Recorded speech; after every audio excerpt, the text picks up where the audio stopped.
worry about that, whether or not they're going to pay on time, whether they're going to come in, or if something kind of breaks down at the property, like a toilet or that. I mean, I'd rather just enjoy life. But even if we like kind of think about it, like let's say that you put a new roof on it, right? And let's say that was $15,000. Okay. Let's say I put new flooring, right? And let's say new flooring was 8,000. Let's say we paint the inside. Let's say that's 8,000. Hey everybody, host of Luis Morales. Welcome back to another episode of the Morales Group Show. Today we have Naaman Taylor. He is the creator of One Call Close. And today Naaman is going to be going with us how to close an off-market home over the phone in one phone call. So we're going to be doing a quick role play. If you're looking to reach out to motivated sellers and you're trying to get them to sign a contract, Naaman is going to be educating us on how to do that, and not only educating us, but showing us. So welcome to the show, Naaman. How are you? I'm doing fantastic, Jose, man. Thanks for giving me the opportunity to speak here on your platform, to share the experience that I've gathered, from making all these phone calls and show people how they can make money all over the country over the phone. I love it, man. I'm excited about it. So for our viewers who don't know who Naaman is, who is Naaman Taylor, and then how did you get involved in making phone calls to motivated sellers? Yeah, it's a pretty cool story. So I served 13 years in the United States Army. That was what I thought I was going to spend my entire life doing. During the pandemic, everything shut down. I was all about mission, raising soldiers, leadership, just working on that career. When the pandemic happened, everything changed. Everything slowed down. It wasn't all about just mission. We ended up, shutting down, and I was living in Germany at the time. So I was in my barracks room, just, watching YouTube and educating myself on, financial literature. It started out from Bigger Pockets, listening to Bigger Pockets. I listened to a couple hundred episodes and decided that I was going to buy houses in Dallas, Fort Worth from my barracks room. So I started burning from the barracks. The BRRRR strategy is buy, rehab, rent, refinance, repeat. I did a couple dozen deals from my barracks room, 5,000 miles away. And that's how I essentially got started in real estate. Once I got into the real estate business, I quickly realized that acquisitions was was one of the more important industries to be in. So I started educating myself on sales, particularly phone sales, because I was living in a place called Lawton, Oklahoma, where it's a little town in Oklahoma, and I wasn't buying very many properties there. I continued to want to buy in Dallas, Fort Worth, but I had to do it all over the phone. So I started training in phone sales, got really good at that, and now I teach others how to do the same. I love it. I love it. So let's get right into the role play. Let's say that I am the seller. You're calling me. Let's go. Yeah, let's lay some groundwork real quick here. We have a 7-step sales process: intro, setting expectations, motivation, conditions, roadblocks, the offer, and then the negotiation. So I'm going to take you guys through the 7 steps that are inside of our sales process.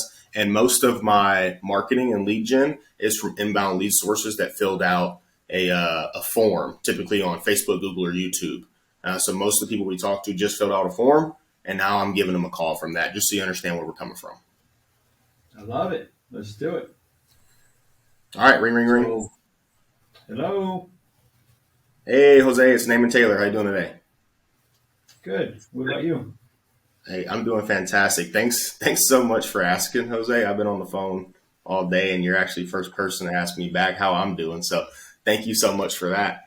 The reason for the call, though, Jose, I just recently noticed you filled out a form on our website about a property you were looking to sell.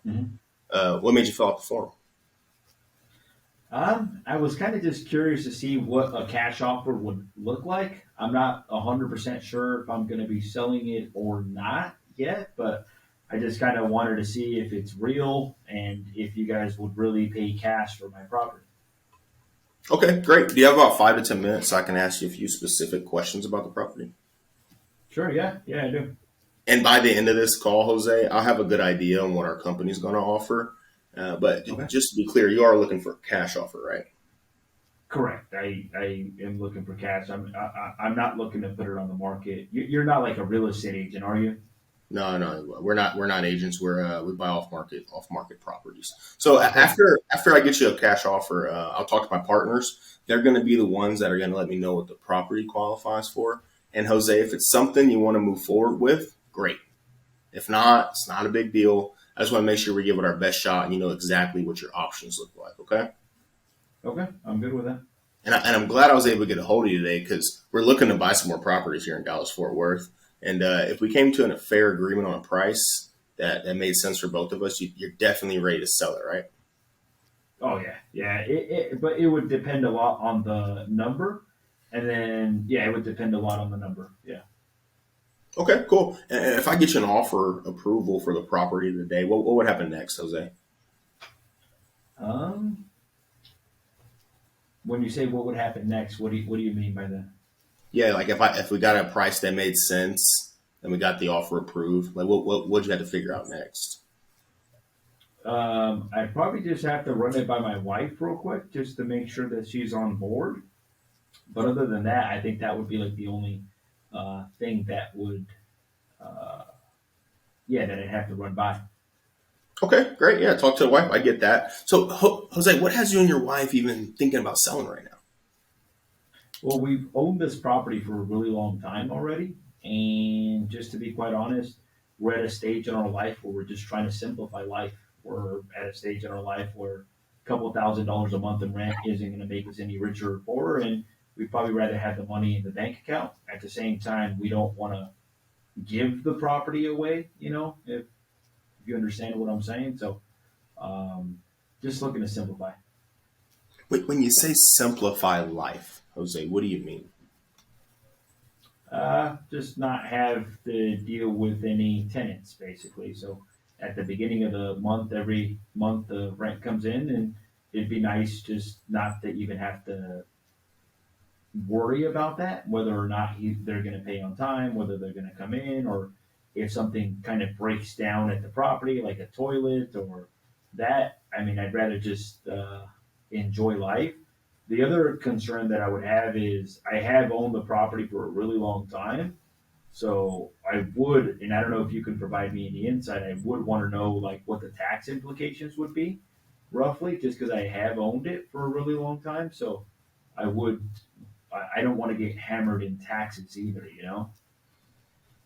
Oh yeah, I get that. I get that. Tax. Nobody wants to pay taxes.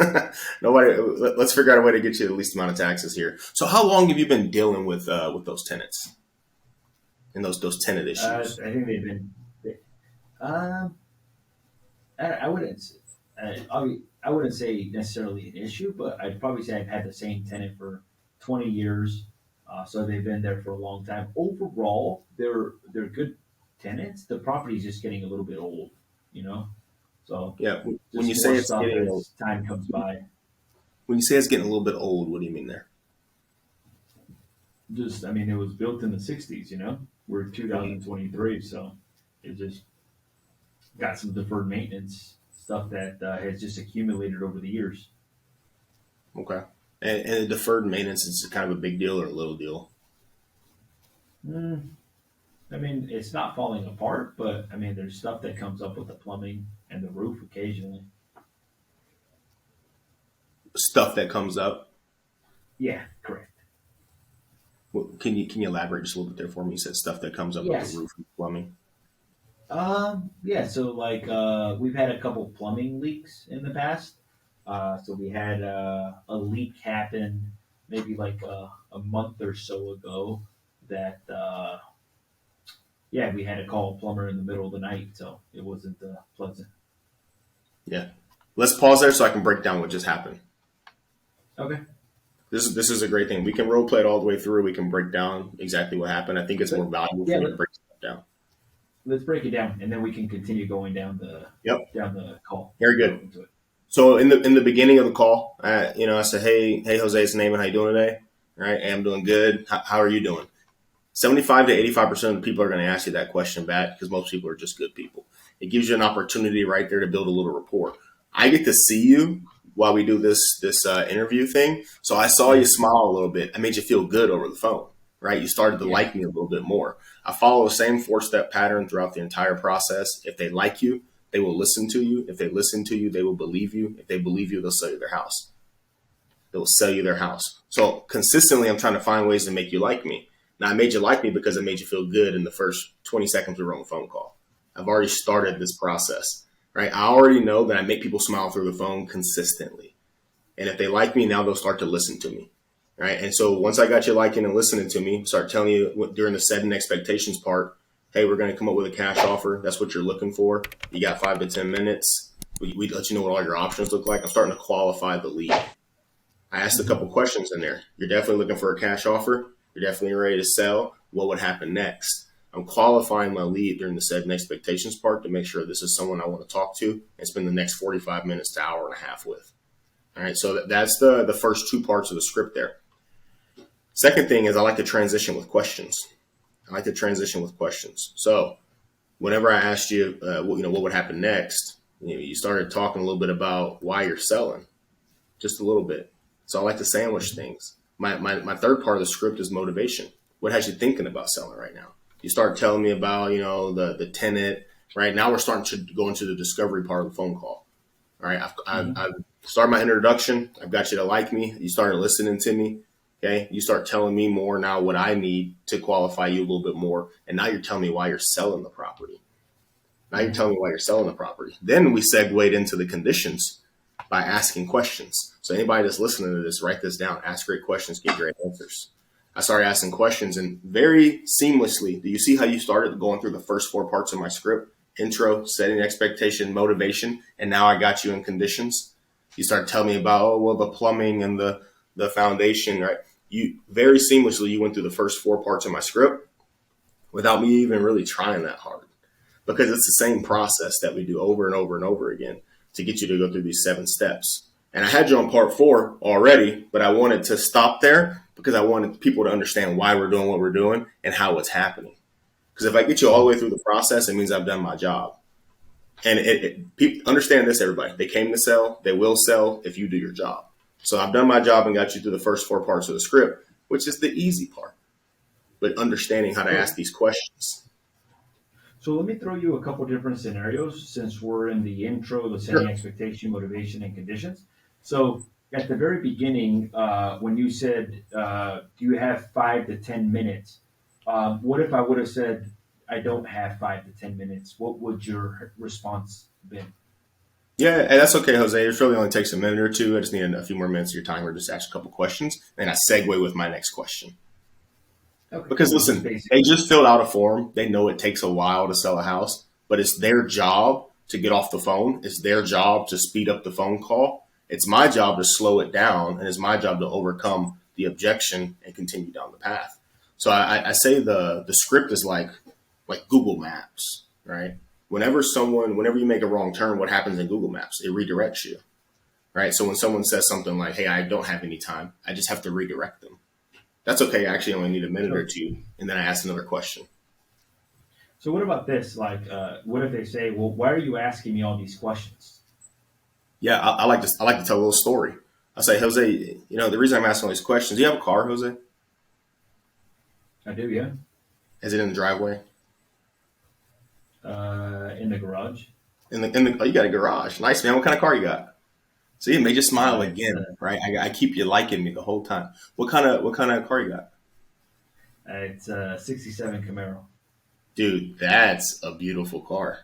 That's a beautiful car. Now, most people, they went to the dealership and bought their car. When you bought that car, you didn't just go in there, drop a bag of money, and drive off in it, did you? No, I didn't. Probably ask a couple questions, maybe test drove it, right? Yeah, of course. That's all I'm trying to do here.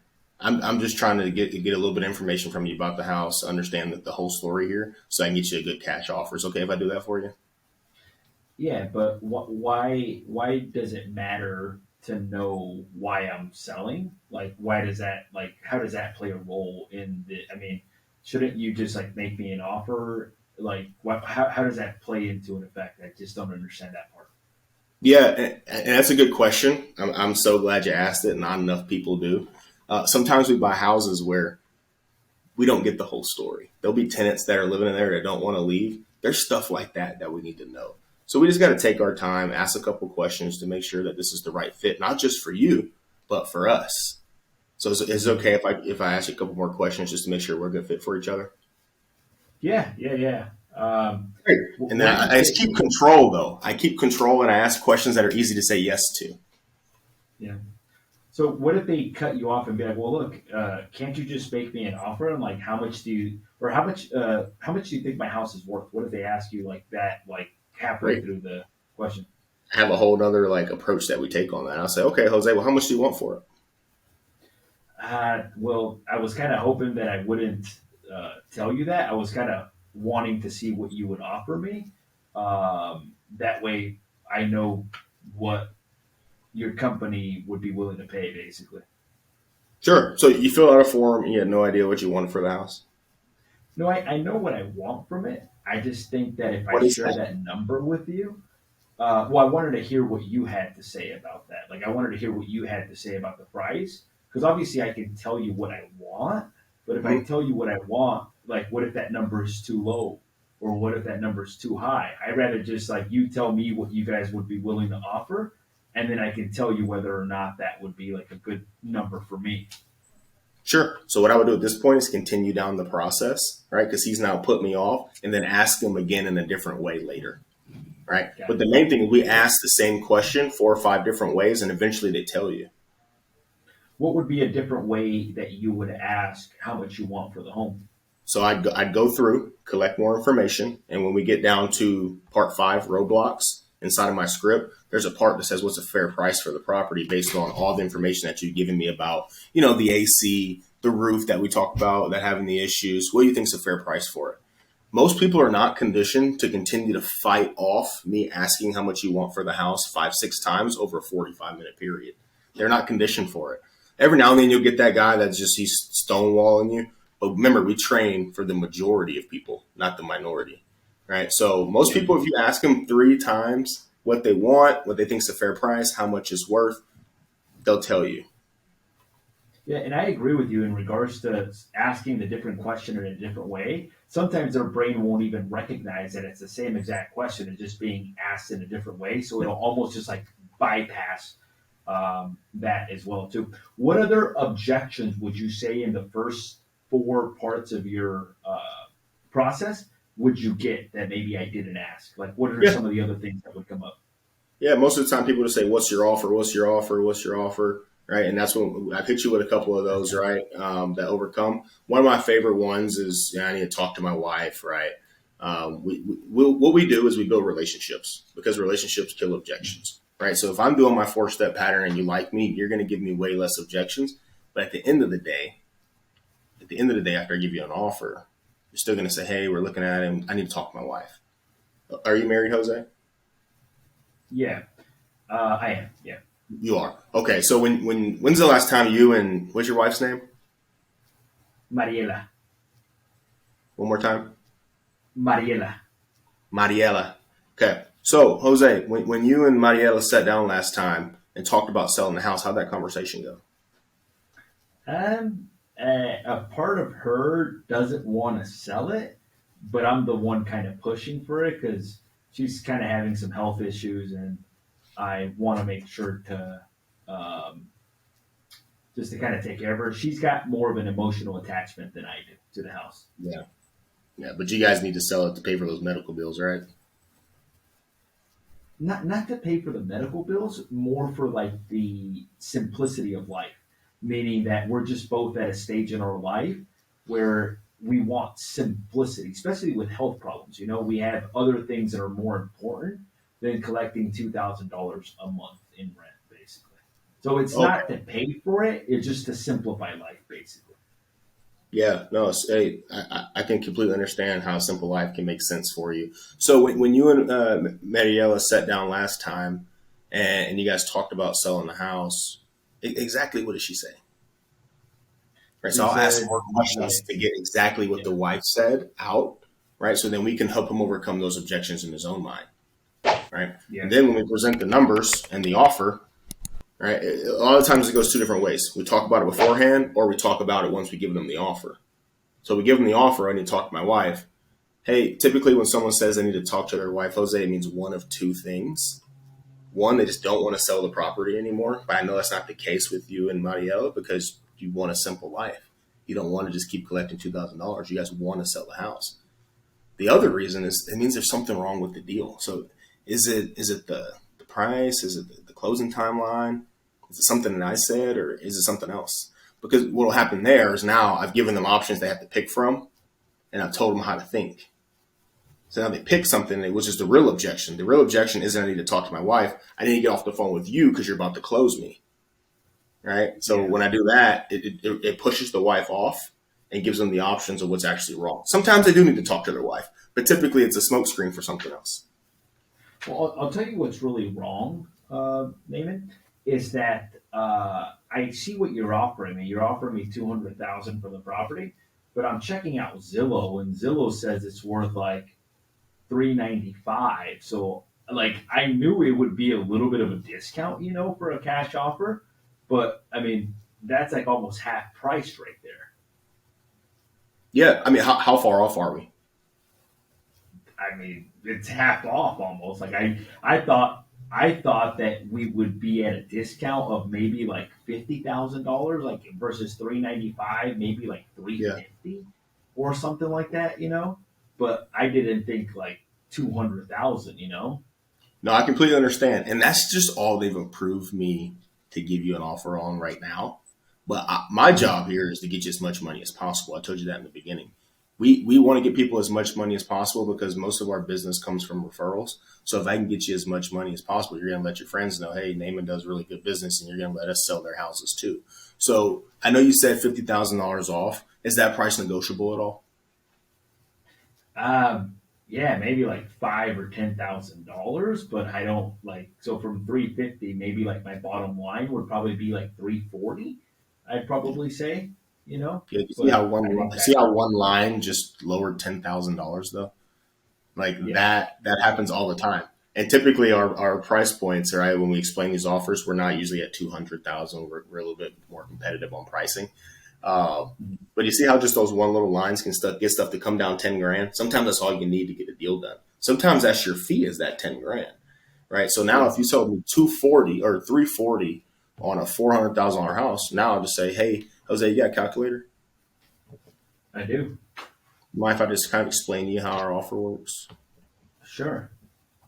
Awesome. So on a house that's worth around $400,000, you're most likely looking at about $30,000 in fees. Okay, 30 to 35,000. Well, let's just say 30,000. Okay. Um, the property I'm looking at it now, it looks like it's typically worth about the comps that I ran this area around that 375 mark. I know you see some that are worth 390, but those are completely fixed up, fully renovated, 2023 standards. On average, houses are selling for around 375 in your area. All right. Now we talked about the roof need to be replaced, the foundation issues that you guys are having. Obviously, the tenants haven't kept it in perfect condition. On a 2,500 square foot house in your area, we're looking at about, I don't know, 40 a square foot, 40 times 2,500. I mean, it's gonna be a really big rehab. It's gonna be a really big rehab. How much do you think that cost? To rehab a property, I'm thinking like you could probably get it done for maybe like $15,000 or something like that. Have you like flipped a house before, Jose? I haven't flipped, but I mean, I've kind of repaired other properties in the past, and I 'Cause mean, here's the issue. Here's the issue. It's a 1960s property. You have the same tenant in there for 20 years. That house, let's yeah, just say you did remodel it, 20 years ago. It's going to need a complete remodel again. So while I don't doubt the house is worth more money than they originally offered you, it can't be worth the 375 that we're running comps for now. So if I'm looking at that and I'm thinking, 2,500 square foot, typically we're around 40 dollars a square foot to rehab. I mean, what's that math look like? $40 times how many? 2,500 square feet 2,500 square feet, yeah. times $40, 100,000. Yeah, so see, I mean, it's a big gap between 100,000 and 15,000. If we were to come in and completely renovate this property, now 100,000 might be a little bit high, but realistically, what do you think we'd be at? I don't think it would cost 100,000 to renovate this property. To be quite honest, I think that's super super high. Yeah, I I mean, think based off that's it a being lot. 20 years old, Yeah, but even if we like kind of think about it, like let's say that you put a new roof on it, right? And let's say that was $15,000. Okay. Let's say I put new flooring, right? And let's say new flooring was $8,000. Let's Hmm. say we paint the inside. Let's say that's $8,000. Okay. And then let's say that I do exterior paint. Let's say another $10,000. So, and let's say I do a new kitchen. Let's say a new kitchen is $15,000. Two new bathrooms, 10,000, 10,000. So I'm looking 20, 35, 45, 45, 45, 60. Yeah, maybe like 65 or $70,000, somewhere around Okay. there. Let's just say 70,000. I mean, we're not really too far from the 100, honestly. Let's just say 70,000 though, and then it's fair. It's fair that we make some money on these deals if we're going to buy the property as is, assume that the tenants and make all the repairs. It's fair that we make some money on these properties. Yeah, yeah. As long as it's something like I don't mind you guys making some money. We only try to make between 8 and 10% of what it is that we're trying to do here on the numbers here. So if we're looking at $375 house, we're trying to make around 37K. Okay, nothing crazy. We're not trying to make 100 grand off of your property. 37K. All right.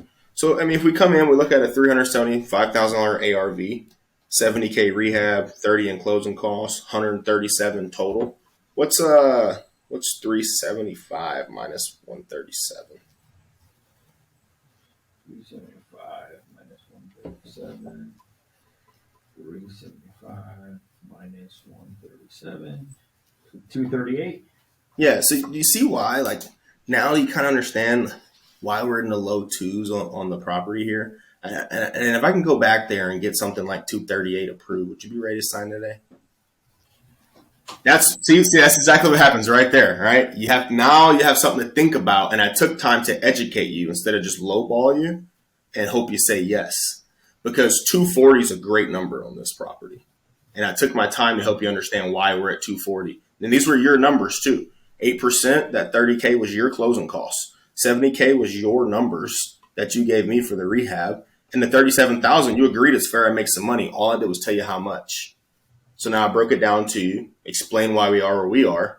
And what I also did there, Jose, was I held you down to the 375 ARV. We're going to fix it up till it's worth 400. So I bought a little more equity there as well. I tie you down to just what a cash comp looks like in the area, and then run you through the numbers and help you understand why we're going to be where we're going to be. That way you don't feel like I just lowballed you, did you dirty, and just to try to steal your house from you. We're not trying to steal your house, but we do have to make money as well. Got it. Got it. So let's walk through the rest of the process. So we went over Perfect. 4 steps, right? You said that it was 7. So I think we're in Yep. the condition aspect of it. So want to go to number 5? Yeah, so let me explain something in conditions why we do it the way we do it. Most people get on the phone, average wholesaler, and they just ask you, what's the age of the roof? What's the age of the HVAC? The oldest boring questions. You've probably seen it online Yeah. somewhere. I like to continue to ask questions like that require extended responses. Most people ask questions that are like either fill in the blank or multiple choice. I like extended response questions. So I ask, what can you tell me about the property? You're going to tell me a bunch of stuff. I'm going to say, well, what else can you tell me? If you were in my shoes, what would you want to know? And I'm really just trying to uncover these 6 things: the roof, the foundation, the HVAC, what upgrades have been made, the electrical, and the plumbing. That's all I really need to know so I can explain to my end buyers what kind of conditions this house is in. You're going to tell me a bunch of stuff, and it's all going to be it's all going to be discovered by me asking these questions. So earlier when I said ask great questions, get great answers, Yeah. it flows through the whole thing. I'm not an order taker, right? I'm not boring and sounding like everybody else and coming in here and going, what's the age of the roof, right? I want to be different. I want my offer to stand out, and I want people to feel good on the phone. I don't want them to feel like they just talked to me, because this industry's been beaten to death by the phone sales at this point, right? We're lucky they're still picking up. Let's sound different and give them a good offer. All right, so that's how we do conditions, okay? Now I do what's called roadblocks, part 5. Part 5. This is how I eliminate all of the objections that I'm going to get during my offer. Okay, I'll ask. I say, "Hey, Jose, is there anybody that'd be upset you didn't speak to first? Make a decision on selling the property. Anybody that'd be upset?" No, I think just my wife might be like if you were to tell me, hey, you have to sign right now. I know she's on title as well too, so I do for a fact know 100% I have to talk to her about it. Other than that, if we can talk a little bit about just tax implications, how much you think I would pay in Mhm. taxes, I think that would be like the only thing because I have owned the property for a really long time. We have taken depreciation on the property, and I have a feeling that I'm going to pay a lot in taxes, and I definitely don't want to do that. You know. Mhm. Yeah. So what you're triggering for me at this point is like seller financing, but I don't want to do that on Yeah. the seller. I want one call close, cash deal. That's where I like to be. But when you're telling me all that, I'm like, oh, I'll just pitch seller finance this guy. But when people say, hey, probably my wife, I go, so not any kids or any neighbors. No, no kids, no neighbors. People love their neighbors, hate their kids. So usually like, oh, right, it makes them laugh again, right? No lawyers, no real estate agents, nobody like that. No, just my wife. You know, but she's a tough Very cookie. I got to tell you that. Oh, absolutely. And what I would also do is try to get the wife on the phone, right? So I would get the wife on the phone as well. Remember, I'm trying to do one call close, so I need to get everybody on the same page here. Okay. Hey, great, Jose. One of the things people love about working with us is that we're flexible in our closing timeline. I understand you and your wife's situation might be different. We usually close within 21 days. Some people really like that. Other people they need more time than that. What works best for you and your family? So, would you buy it with the tenant in place or no? Yeah, I can. Yeah, so if you can buy it with the tenant in place, a 21-day close would not be a problem. If you need the tenant out, then we're probably looking at like 60 days, probably. That would be like the earliest we can close on Okay. All right. And if I was on a real call, I would have slowed this way down and got away a whole lot more information, right? But since it. Yeah. for the purpose of time here, okay, great. That's awesome. And so 21 days works for you guys. Yeah. 21 days works for us. I just make sure we do that. So what I'm doing here is making sure that we're all on the same page for the closing timeline. Most people don't take the time to help and understand why they need that time. All right. Yeah. Like people Is don't want your to close. is your company local? Like, where's your guys' office at? Yeah. Well, let's pretend we're rebuying this house at. Oh, DFW. Yeah, Okay. we're actually in Northwest Fort Worth. We're local here Okay. to the area. But if we're not, I just tell them, hey, our office is out of Fort Worth, but we buy deals. And where are you located at, Jose? Alabama. Yeah, so we buy houses in Alabama all the time. Birmingham is one of our favorite markets. It's great rental rates there. So we love buying houses there. But I actually live in Fort Worth, Texas. Got it. And And what let's was the name of assume your company again? certified closing. Certified Closing. Yep. Let's assume you like our offer, Jose. What's the next thing you have to figure out? Um, I think the next thing I'll have to figure out is where I'm going to spend all the money. You know? Yeah, Yeah. we're gonna get you a great cash offer. So, we're excited to see what kind of money you guys can get and what you're gonna spend it on. I know you said you want a simple life. Are you guys looking to buy another house somewhere else? Nah. Just kind of looking to put the money in the bank account, to be quite honest. Okay, cool. We're doing a podcast. Yeah, just going through the sales process. One of my acquisition guys walked in and said, "You on a phone call?" He knows what it sounds like, right? He's like, they like to come listen whenever I do it, so we can train together. That's funny. Cool. All right. So we were in the roadblock section. So let's continue down the roadblock. Anything else on the roadblock section? One more. So based on everything you told me about the $70,000 rehab, your tenants being in place, you guys wanting to sell in place, and the condition, the roof need to be replaced, stuff like that. What do you think is a fair price for the property? Hmm. Well, I'm kind of basing it on what Zillow says. Zillow says that it's like 395. So I would expect to sell for a little bit less than what Zillow says. Yeah. But I mean, the closer we can get to that number, the better, you know. And we've already Yep. gone over this section already. And this is when I would implement this, right? The whole process there. This is when I would implement that analytical approach, break down the numbers, help them understand, why our What, offer what's for the what's the logic behind having them take out the calculator? Like, do you feel that that helps them be able to calculate better versus you telling them? Yeah, because it's real. They're doing it, right? Instead of me just saying, hey, this is the number for closing costs, it helps them actually do it themselves. So they pull out their phone and they start to say, hey, just type in, 375 multiply by 0.08. What'd you get? And then they tell me the number, and I go, okay, that's what you'd pay in closing costs. Instead of me just assuming that they understand that, Yeah. I like to let them experience it. Cool. All right. So, what's after roadblocks? Yeah, then I go into the offer. So at this point, I identify whether or not what the extra strategy is going to be on this property. I like doing cash deals, and I like doing like novation deals. I don't know if everybody knows what that is, but it's like when you list the property on the market for a seller. So I like doing those two mainly, but it helps me identify now based on the information that I got. Is this a cash deal, subject to deal, seller finance, novation? Do I need to send this to a realtor? Do I need to buy this cash myself? Like what is the exit strategy for this property? So I'll take all this information and identify it, and I'll put them on hold and figure out which one works best. So I'll say, hey, Jose, I'm going to take all the information you gave me, take it to my underwriters. Underwriters are right across the hall here. They're going to generate an offer for you. Do you mind if I put you on brief hold? Then I'll go let my underwriter know, hey, give them the whole story, the whole spiel. This is what they think it's worth. I broke down the numbers, told them our typically our offer range is going to be. What's my MAO, max allowable offer on this deal, right? That typically will range and vary based on where the property is being bought at, the conditions, what the extra strategy is going to be. But like I said, we like to do cash deals. I like to just get them done in 2-3 weeks and get them sold.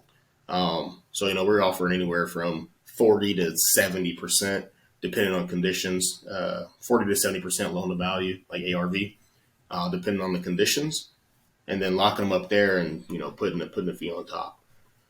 So at this point, I'm just figuring out what the numbers are so I can come back and present the offer. Now, what I also do here is a tactic that we use. We put them on hold. We come back off a hold. And typically there's something that I missed in conditions because I don't do a checklist. So there's usually 1 or 2 things I don't get. Like from you, I got the roof, the HVAC, some upgrade stuff, right? But let's just say I didn't get, I don't know, let me see. Let's say I didn't get electrical. Yeah, let's just say I didn't electrical, right? We didn't talk electrical. Let's say I didn't get electrical. I'll come back off a hold. Hey, Jose, you still there? Yeah. Great. Hey, I should have asked this earlier. I apologize. My boss, he wanted to know if you guys had any electrical upgrades done. No. No electrical. No electrical in the last 20 years. Nope. Okay. All right. Very good. So I still need this information, right? Also, Jose, the windows, are they original to the property, 1960s? Yeah, they are. Mm-hmm. Original windows. Okay. All right. Those are 2 things that they're taking into consideration for the offer here. I'm going to let them know exactly what that looks like and let them know no electrical upgrades and original windows. I'm going to put you back on hold, okay? Got it. And then Jose, my boss, he also wanted me to ask you before I put you on hold here. If we come up with a number that makes sense for both of us, would you be opposed to putting an agreement together today? I would not. Okay, great. So let me go let them know about the windows. Let them know about the electrical, and let them know that you'd be ready to sign today if we had a number that made sense. Okay. Yeah, of course. Perfect. Back on hold, right? Because now I'm still running comms, getting my MAO, whatever it is, but I still needed that information. Part of the process. But what I also did there was get from you that you'd be ready to sign today. Yeah. And if you say no, then I get to the bottom of it. Right? Do they ever just hang up on the hold process? Huh? Do they ever just hang up on the hold process? When's the last time you were on hold? Probably today. I was booking a hotel room. How long were you on hold, brother? For like 2 minutes, 2-3 minutes. You ever been on hold for like 20 minutes? I have, and I hang up. Right? I'm not going to leave you on hold for 20 minutes though, right? But most people are conditioned to be on hold for 10 minutes. It's like, that's normal now. So why would they hang up on my 2 to 3 minute hold while I go get this offer for them? And we have what they want. You play poker? I'm not good at it. I have played, but I'm not like You understand the game though? You understand the game, right? So what I want to do is put you in a position where you've gone all in and showed me your cards before I show you my cards. You told me what you want. You told me you're ready to sell. You said you'd sign the day, and we have a range in price. You have no idea what I'm going to offer yet. That's where I want to put us at. You're all in, show me your cards. So let's say that I told you what I want for it. Let's say now that's lower. Well, we already went over that. We went over the calculator basically thing at that point. Mm-hmm. And then let's transition to maybe like the whole tax thing. We'll just cover that just to see how you handle it. Sure. At that point, would you transition to seller financing, or how would you handle that? No, I would ask him what he thinks he's going to pay. Right. So Yeah. I always ask questions. I try not to do seller finance deals. If we don't, unless they're just like really good, I get no down payment, no payments for a year. You got to give me a really good deal, because typically I just want to turn this into cash money quick as possible. Yeah. But at this point in the agreement, what I do was called seller management, right? I keep you feeling good about the deal. All right. I keep asking questions to keep the sale moving forward. So I will come off a hold and then start making my offer at this point. I can explain how we make our offer too, if you like. And then if they are, explain that to me. Hmm? So I'll come off a hold. Hey, Yes. Jose, you still with me? I am, yeah. Great. Hey, I got you approved for a cash offer, my man. Okay. Should Cool. be happy. What is it? Cool. Yeah, exactly right. What is it? Hey, I'm gonna tell you here just in a second. You mind if I explain to you the escrow process real quick? Kind of how we work. Sure. Yeah. Yeah. So what's going to happen once we get the agreement signed today?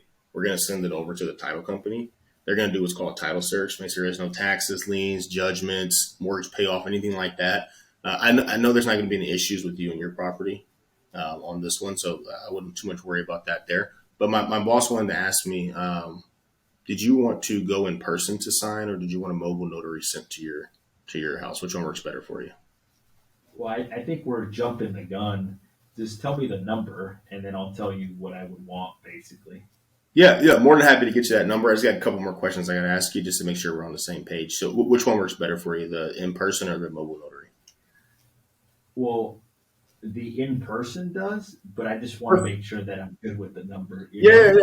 Most people want to go in person too. So most people do want to go in person. So that's the choice most people make. And so we'll make sure that we get you located with a title company that's close to you, so you can go in person and sign. All right.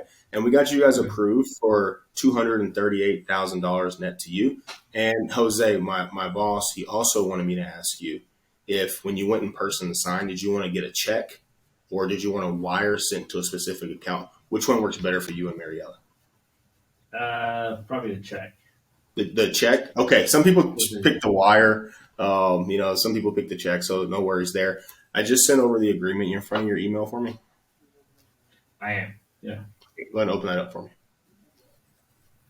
So now I'll just go into closing, all right? So what I did there was most people only remember the last thing you said, all right? I gave you a quick build up with a question, the offer, and then redirected you again. Now, this is not how to close everybody every single time, but this works all the time for us, right? People are like, oh, I guess that's what I can get. I just filled out the form. This guy's closing me 45 minutes later. Check or wire, moving on. I'm signing my email here, right? That's how I like to what if I tell you, when you ask me to open up my email, I may say, well, whoa. The number's too low for me. Yeah. 238 is too low. Like, Absolutely. So I was thinking more like 260, that's kind of what I was thinking. I got you. Yeah. And 238, that's what they approved me to come over here and offer you. But if I can get 260 for you, if I can go back here and get 260 for you, you'd be ready to sign today? I would, yeah. Okay. But so only if it's here's what 260. Only if it's 260. Don't come back with me at 255. Don't come back with me at 250. Don't come back to me at 245. Yeah. So even if I came back here at 258.5, you'd say no. Not a penny below. I'll let them know that, man. I want to get you to 260. So here's what I'll do. I got the 21 days approved. Okay. Mm-hmm. We're gonna get you guys lined up in person. Okay. Yeah. We're going to get you a check. And if I can get 260 approved, you're ready to sign today, right? Yeah. Okay, let me put you on hold and get that approved. So I come back off, right? So all I did was give you the offer, take the offer off the table, renegotiate with you, come back and give you the offer again. I come back off the hold. It's the same way. I come back, hey, I got the 21 days approved. Good news. I got the 260 approved for you guys. We're going to get you that check in person at the title company. Open your email, hit refresh. You got a new one right there sitting for you. Can you open that up for me?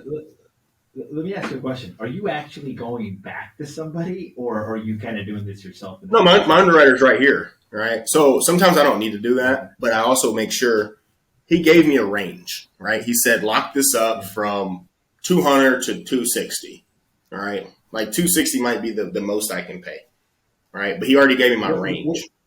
What if it's a one-man team? Like, meaning like it's just me, basically. Then you wear a different hat, Bubba. You go talk to, listen, you go back here, wherever here's at, right? And you go talk to your underwriters, dude, right? So sometimes I'm here by myself. I'll do the same thing, but it's the process that's the same, right? Yeah. You need to put them on and run your numbers. You need to run your numbers, right? So what I don't like doing is negotiating live. I'm not a fan of it. So I like negotiating live. Yeah, like say I didn't put you on hold and then everybody knows I'm the boss, right? I don't like doing that. Why is that? I don't like going back and forth with you because you know now that I have the power to prove it or not. So you can just play hardball with me. Basically, got it. I like to blame it on somebody else, right? My boss, our dispo guy, his name's Patrick. He's the one. I said, hey, Patrick, he's tough. I got to go see if I can't get some more money out of him. He hasn't approved me for this much money on a house in your neighborhood all month. We're on the 25th now. I haven't 76179. I haven't got approved for that much the entire month. I can go try for you, but let's just be clear. If I get that approved, you're ready to sign. I don't get a ton of times to go back here. It almost makes me feel like I'm buying a car. That's kind of what it makes me feel like a little bit, like how they kind of like, hey, let me talk to my finance department. Exactly. Or yeah, that's kind of that's what some people say. Some people say finance department. I say underwriter, right? Like it's just different verbiage. Does that work or does it not work when you go buy a car? Yeah, I walk away with the car every time. You leave with a car, and I'm going to leave with a contract on your house. Cool, man. Anything else that you think would be helpful for viewers as it relates to the process, the one call close? Yeah. So, I mean, just following it exactly the same, just like understanding what you're going to say. There's a ton of things like you when you watch me do this just now, I've done it 1,000 times, so I can just blaze through it. When you come up with an objection, I already know what I'm going to say most of the time. 99% of the time, I already heard it. It's for the same 5-10 objections that we've been dealing with the whole time we've been on the phone. All right, so I already know what I'm going to say. So having answers to things that people, when they hit you with stuff, you already know what you're going to say is very important. Having what I say tattooed to your bicep, right? Like you should be able to look right over here and be like, okay, there it is right there. I know exactly what I need to say right now. That mixed with understanding that it's a process that you have to put people through, and then understanding you got to push at the end. People, it's their job to object. It's their job to object. Right? That's what they're supposed to do. But it's your job to sometimes let them know, hey, I'm here to close a deal. We need to make this happen because most people are distressed people that we're dealing with. They need to be told what to do. They need help. Let me ask you another question. And these are probably questions that are going to come up. How much, so at the 270, how much deposit are you going to put down? Anywhere from $100 to $5,000. Right? We try to put as little as much. Yeah. We're not talking That's what legally binds our contract. Here's the crazy thing. Almost no one asked that question because I've done such a good job of making you like me that you don't even ask. You only get asked stuff when you don't do a good job. When people are like, what's your company's name? Are you registered with the BBB? I need to see someone in person, only $100 down. Those are all like you just did a bad job of explaining your offer and your deal. No one asked me that ever. Got it. I'm guessing they don't ask you about inspections either. They're like, hey, look, are there any contingencies involved in this sale? Yeah, so we do a 14-day option period, right? We put that in the contract. We'll break down the contract to everybody too. But if you open the contract, 99 times out of 100, you're going to sign it. Right? Very rarely do we get the guy that's like, all right, I looked at it and I'm out, because we push for the close. I want everybody to understand, like, this industry, this acquisitions industry, you have to push for your close, because they're going to give you objections. They're going to give you smoke screens. They're going to try to get off the phone with you. My whole thing is, my one call close, either you're going to sign or you're going to hang up. That's it. Yeah. You're going to sign or you're going to hang up. I'm not letting you off the phone without, unless you got a real objection. It's a difference between objection and refusal. Right? I can overcome this. I cannot overcome a refusal. So unless you're refusing to do business with me, then we're going to keep talking about how we can make the deal work for us both to move forward. I love it. Cool. Naaman, if people saw value in today's call and they wanted to get in contact with you or wanted to get involved maybe in a program that you have, what's the best way for them to do it? Yeah, I'm on Instagram. Answer all my DMs at Naaman Taylor Investor. People can also text me at 817-372-6647. 817-372-6647. Like a radio number. Cool, man. So I want to say thank you, Naaman, for coming on the show. I appreciate your time. For our viewers, we had Naaman Taylor. He walked us through how to close an off-market home over the phone in just one phone call. If you've enjoyed this episode, make sure to hit that subscribe button. If you feel that this episode would be helpful to a friend, make sure to hit that share button. Once again, Naaman, thank you again. And to our viewers, until next time.